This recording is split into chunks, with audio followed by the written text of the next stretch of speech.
Positive Day Delivers. This is Dr. DDD Songa from I Can Change Project.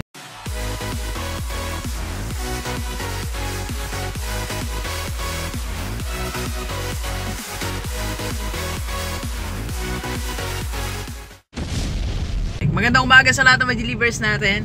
And sa first time po tayo mapanood sa YouTube channel, thank you very much. Please subscribe, click na po yan, Doc DD Songa. Okay, so it's Saturday morning at atin tayo na meeting sa San Fernando at kasama natin ang ating request na hindi naman siya driver, assistant ko lang sana siya, kaso nagmamadali tayo. Si Ma'am Honey, yan, at si Sir Gads. Ay, Sir. Saan si Sir? Ayun. Okay, isa sa mga napansin ko, dahil sabi ko nga po, nabanggit ko na galing tayong Thailand, may mga business opportunity pala for OFW, okay? Aside from dun sa work nyo dyan, meron pa tayong pwedeng gawin, okay? So, pwede natin itong gawin sa panahon ng ating day off. So, ang topic po natin ay, ano po ba mga dapat mong gawin pag day off, diba? So, dalawa yung aking suggestion. This is only suggestion, no? So, pwede nyo gawin, pwede hindi. Pero, sa nakita ko sa Thailand, pwede natin itong gawin. Hindi lang siguro na sa Thailand nangyayari to. Sa iba't ibang bahagi din ng bansa, ng mundo na kinaroroonan nyo po bilang isang OFW. So, dalawang bagay na pwede mong gawin pag day off or weekend, okay? Una, of course, kailangan nagre-relax ka kasi medyo na-stress ka kay kuya, kay ate. Or kung nag-work ka naman sa mga factory or office, so kailangan mo syempre ng break. So you have to have a break, mag-relax ka, you watch movie, pasyal, diba? So yung mga pwede natin gawin.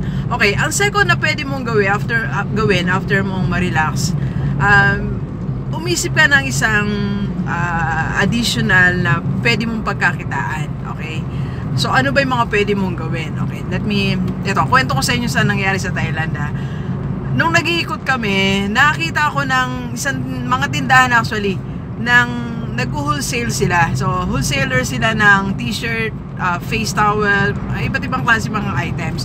So, naisip ko, kasi meron nga tayo, di ba, may mga t-shirt po tayo I Can Change. So, pwede ako dun bumili.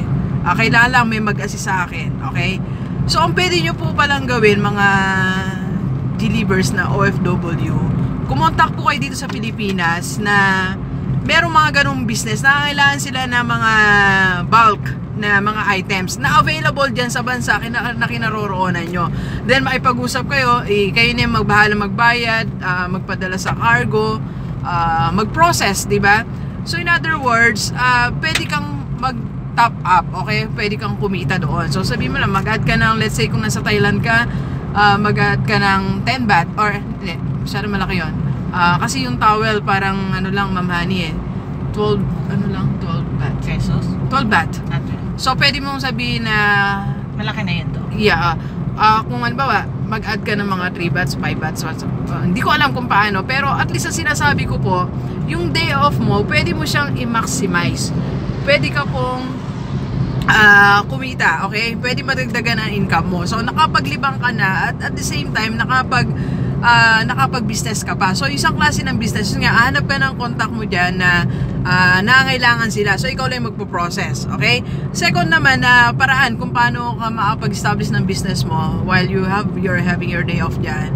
Or, ano tawag natin doon? Weekend vacation. So, ang pwede mong gawin ay kung ikaw mismo sa mga kapamilya mo dito sa Pilipinas, sabi mo pwede silang, di ba sabi ko nga po, lagi kong sinasuggest, yung pamilya natin dito sa Pilipinas, hindi pwedeng hinihintay lang po nila yung padala nyo. Kaya hindi tayo nakakaipon, hindi tayo nakabayad ng utang kasi lahat ng mga kailangan nila dito sa Pilipinas, isa lang ang source, kayo lang po. So kailangan maturuan din po natin sila na magkaroon ng source of income. Para maging busy din yung isipan nila, di ba? Hindi lang kayo yung pagod yan, hindi lang kayo nag-iisip, sila din kagapay sa pag-iisip ng inyong pangkabuhayan. So pwede rin siguro silang magbenta dito ng mga items na pwede nyong i-deliver.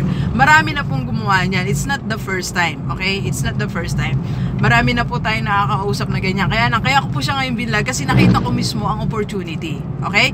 So delivers OFW para ma-maximize ang yung weekends, vacation, or yung day off. So mag-relax, then maghanap ng mga business opportunity papunta dito sa Pilipinas. Okay? So, please share this video sa mga kaibigan natin, OFW, magiging kamag-anak nila dito sa Pilipinas para matulungan natin ang bawat isa na mundat mo ang ating buhay. And if you need a speaker for a seminar for students, teachers, parents, and companies team building, just call me 093952543111. And doon sa mga attend po na seminar natin sa Hong Kong, nandyan tayo November 18, 2 to 5 p.m. sa Bayanihan Kennedy Town Center. Yan. So message nyo lang po ako sa aking FB page and FB account, Gigi Sunga and Dr. Gigi Sunga para po yan, makapagpa-register kayo. And yung products po natin na t-shirt and other items available sa Shopee, puntahan nyo lang po ako, shopee.ph/Gigi-Sunga. Parang yan nga yan.